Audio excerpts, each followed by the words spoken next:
El Señor esté con ustedes. Lectura del Santo Evangelio según San Marcos.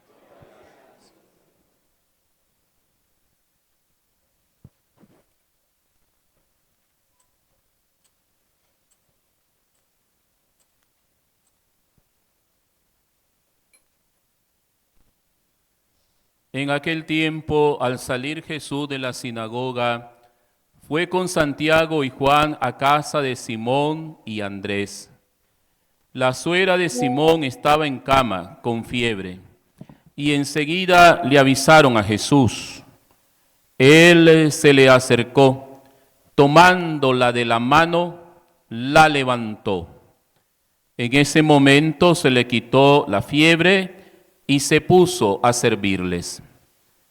Al atardecer, cuando el sol se ponía, le llevaron a todos los enfermos y poseídos del demonio, y todo el pueblo se apiñó junto a la puerta. Curó a muchos enfermos de diversos males y expulsó a muchos demonios, pero no dejó que los demonios hablaran, porque sabían quién era él. De madrugada, cuando todavía estaba muy oscuro, Jesús se levantó, salió y se fue a un lugar solitario, donde se puso a orar. Simón y sus compañeros lo fueron a buscar y al encontrarlo le dijeron: «Todos te andan buscando». Él les dijo: «Vamos a los pueblos cercanos para predicar también allí el Evangelio, pues para eso he venido». Y recorrió toda la Galilea, predicando en las sinagogas y expulsando a los demonios. Palabra del Señor. Tengan la bondad de sentarse un momento, hermanos.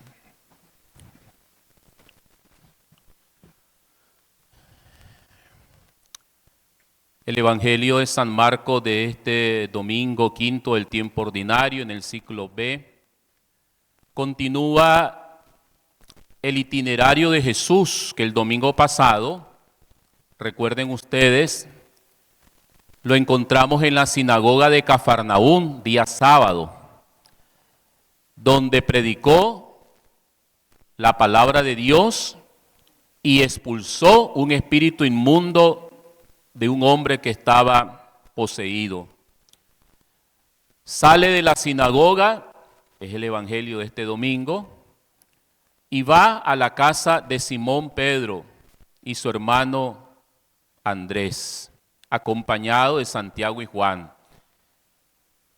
Y estando en la casa, le presentan a la enferma de la casa, la suegra de Simón.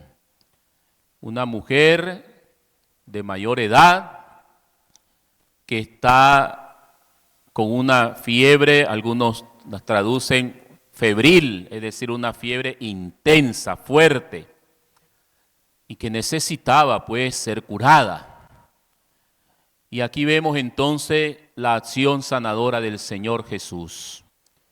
Interesante la forma, la manera como la sana. Eso es lo que destaca el Evangelio. Dice que se acercó donde estaba ella, la tomó de la mano y la levantó.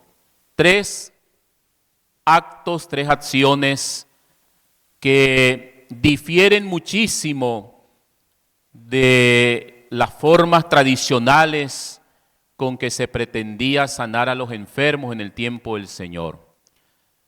Lo primero que vemos en el Señor es su cercanía al enfermo, su cercanía a la persona que padece, que sufre, que está enferma.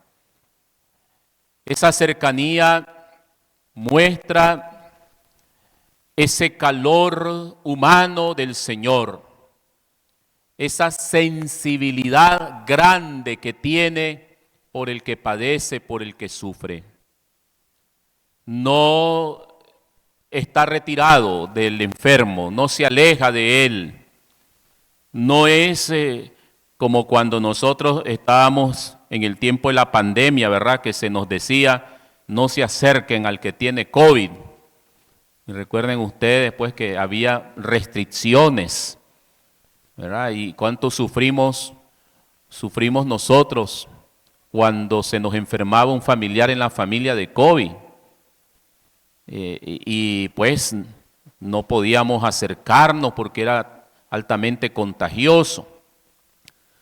Y sobre todo cuando se los tenían que llevar a los hospitales y simplemente nos notificaban, su familiar ya falleció, que no podíamos verlos, visitarlos, y quienes creemos en el Señor no podíamos hacerle su funeral, sus oraciones, su Eucaristía y todas estas cosas que son necesarias y son muy humanas, pero al mismo tiempo están en el corazón del Evangelio de Jesucristo, el acercarnos a aquellos que padecen y que sufren.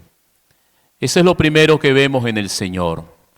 La toma de la mano, el contacto físico, que demuestra su cercanía, pero una cercanía, hermanos, que es verdadera, que es real. El Señor que se ha encarnado, que se ha hecho hombre, igual a nosotros, que participa y comparte nuestra condición humana, física, corporal, precisamente aquí le está dando sentido a su misterio de encarnación. Se ha hecho carne para que Él, con su propia carne, con sus propias manos, Él va al encuentro y al contacto de aquella otra carne, de su prójimo, de su hermano, que padece, que sufre y que adolece preso de la enfermedad. Y tercero, dice, la levanta.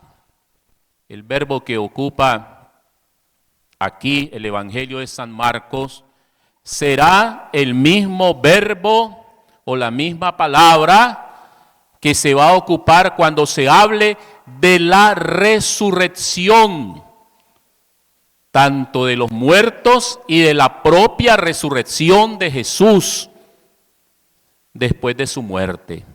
O sea, interesante que ese levantar de Cristo al enfermo no es simplemente levantarlo y sacarlo de una enfermedad que lo tiene atado, que lo tiene preso, sino que va a representar esa resurrección, ese levantarse de entre los muertos, que en definitiva va a ser la peor de las enfermedades, la muerte. Y no solamente la muerte del cuerpo, sino la muerte del alma, la muerte eterna. De eso también nos va a levantar el Cristo glorioso y resucitado, así como Él mismo va a levantarse de entre los muertos, como va a decir San Pablo, como primicia de todos aquellos que duermen el sueño de la muerte. Entonces, esta primera parte del Evangelio, hermanos, hermanas, muestra esa cercanía, esa ternura, esa caricia de Jesucristo que lo hace tan especial en su conducta y su comportamiento para con los enfermos. Pero no se detiene aquí el amor del Señor, la compasión del Señor.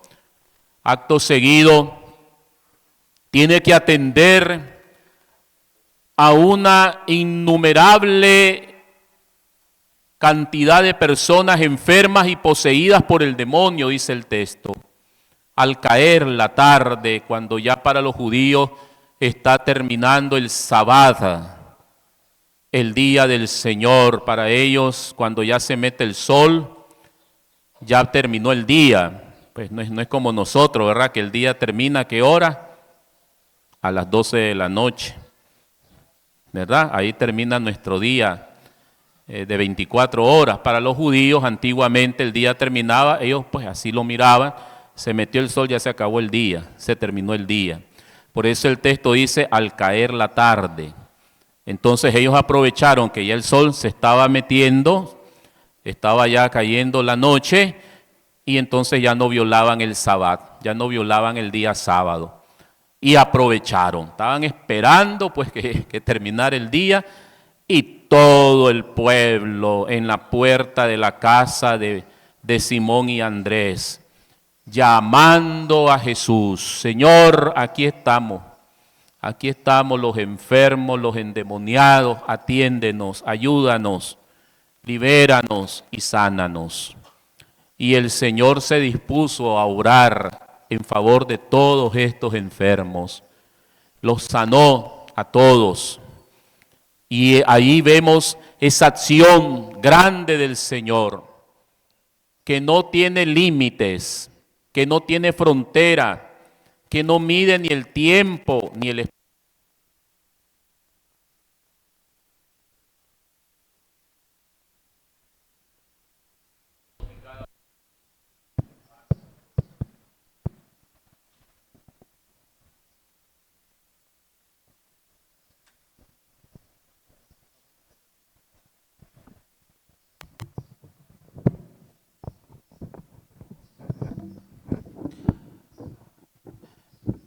Esta acción del Señor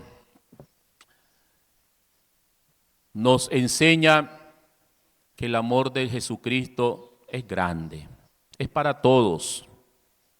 No solamente ha sanado a la suegra, a aquella mujer, porque era la suegra de Pedro, porque tenía tal vez una cercanía de amistad con Simón Pedro, no, sino que el Señor ha venido para todos, como dicen la palabra de Dios, para que todos los hombres se salven y tengan en Él vida eterna. Y podemos decir nosotros, bueno, ya el Señor cumplió con su tarea, ya es de noche, hay que ir a descansar, y seguramente pues el Señor tomó algunas horas de descanso. Pero lo que nos transmite hoy el Evangelio de San Marcos es un día cronológico en la vida de Jesús. Interesante. Lo va siguiendo hora por hora, tiempo a tiempo, en el día y en la noche de la vida de Jesús. Y viene un momento que para Jesús es importantísimo, hermano: la madrugada. La madrugada es la hora adecuada para ir a buscar un lugar solitario y encontrarse en la oración con su Padre Celestial. Y aquí vemos una característica que va a ser constante en la vida de Jesús en el Evangelio. Es un hombre de oración.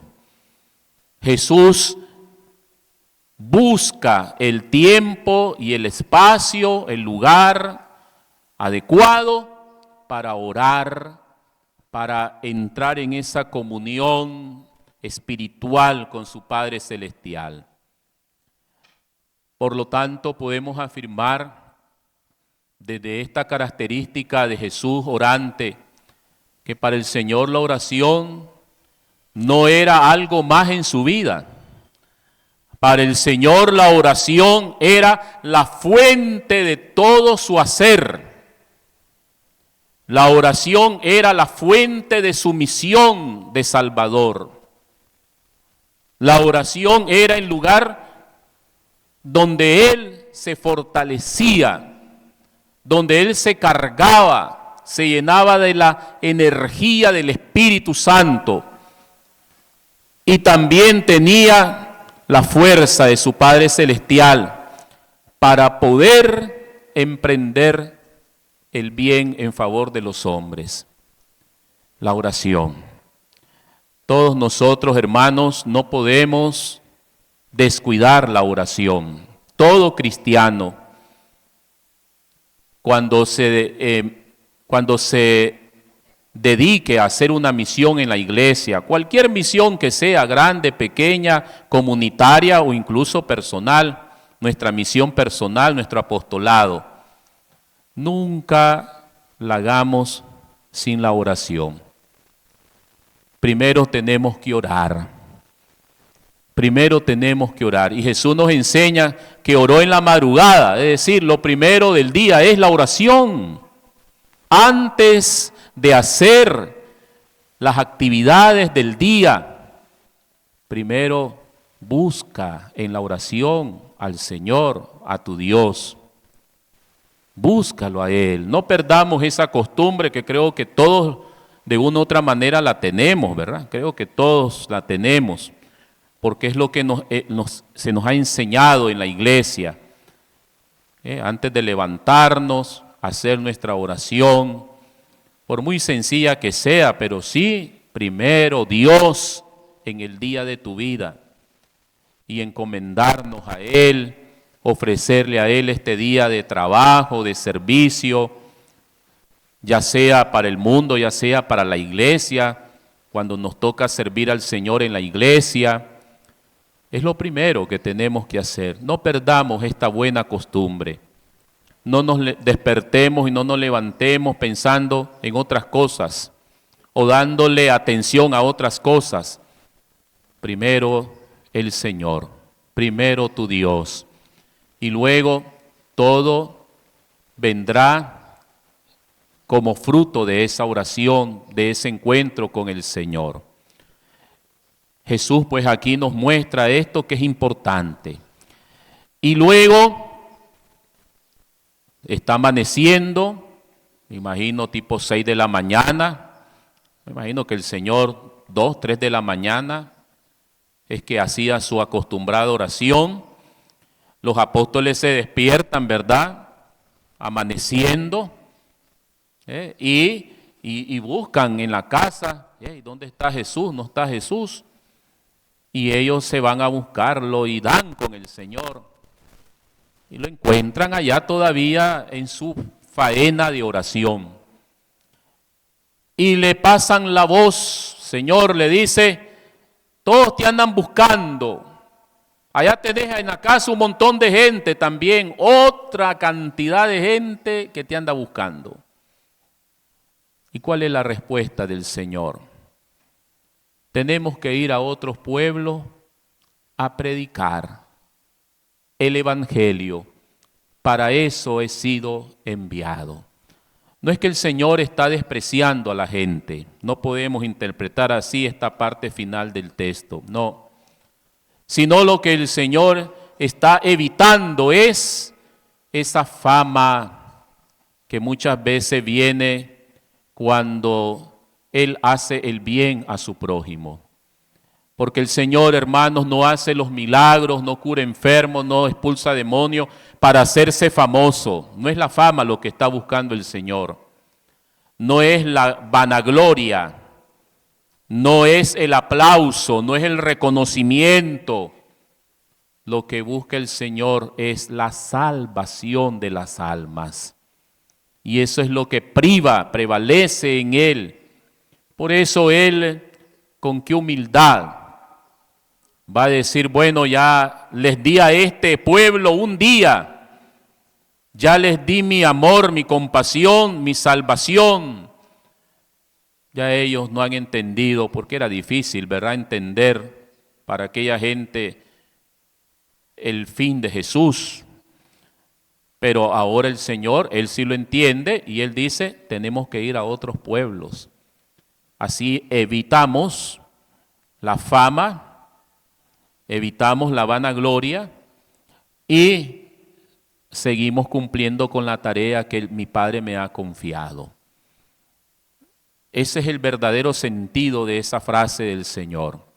Vamos a otros pueblos, también ahí hay que predicar el Evangelio. Miren qué interesante. No dice el Señor, también ahí tengo que ir a hacer un montón de milagros. No, lo que el Señor dice es, tengo que ir a predicar el Evangelio. San Pablo entendió esto también en su vida de discípulo, de apóstol, que hoy, ¿qué es lo que nos dice San Pablo? Pobre de mí si no evangelizo. Ay de mí si no predico el Evangelio. ¿Cómo lo entendió San Pablo esto de Jesucristo? Porque el Evangelio, hermano, es la fuente de la salvación. El Evangelio es la vida que Cristo nos quiere transmitir. Su propia vida está dada en el Evangelio. Creer en el Evangelio va a ser el origen de la vida y de la salvación en los hombres. Pero para creer en este Evangelio hay que predicarlo. Y es lo que Cristo ha venido haciendo en estos pueblos. Y lo hizo, termina diciendo el texto del Evangelio de hoy, en toda la Galilea. La prioridad de Cristo es el Evangelio. Pablo va a decir, si el Evangelio no es lo que yo hago, predico, pobre de mí. Como queriendo decir, no estoy haciendo absolutamente nada. No estoy haciendo nada por la causa de Dios, por la salvación de mis hermanos.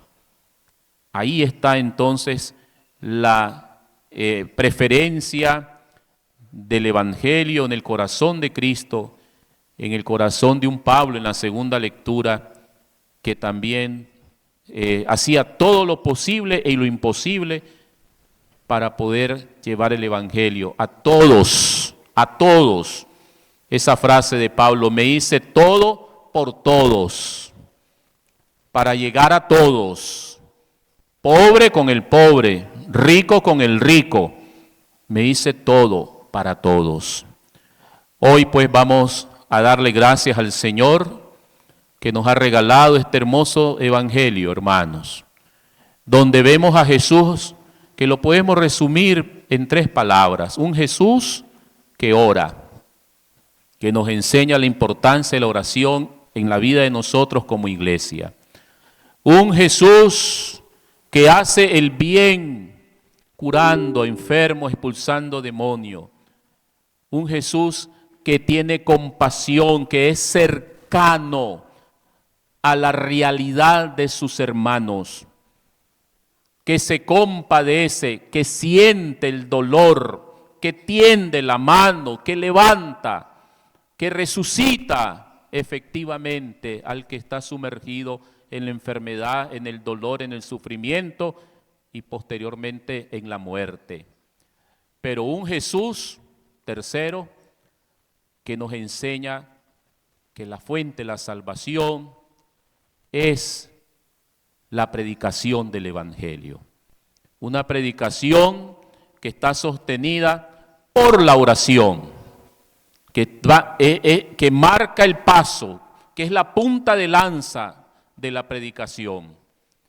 Una evangelización que va a ser en definitiva la tarea que el Señor nos va a confiar cuando Él se va al Padre el día de su gloriosa ascensión y nos va a decir al final de los evangelios, allá en Mateo, en el capítulo 28, versículos 19, 20, lo último del evangelio de San Mateo.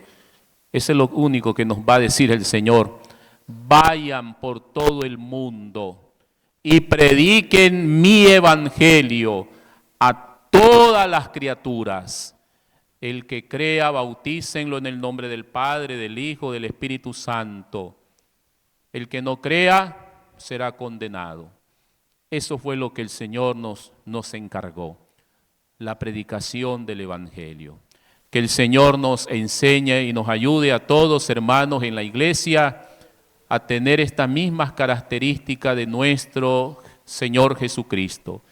Nosotros tenemos que ser cristianos de oración, cristianos que tenemos que hacer el bien a nuestros hermanos, cristianos que tenemos que predicar el Evangelio a todos, sin excepción alguna.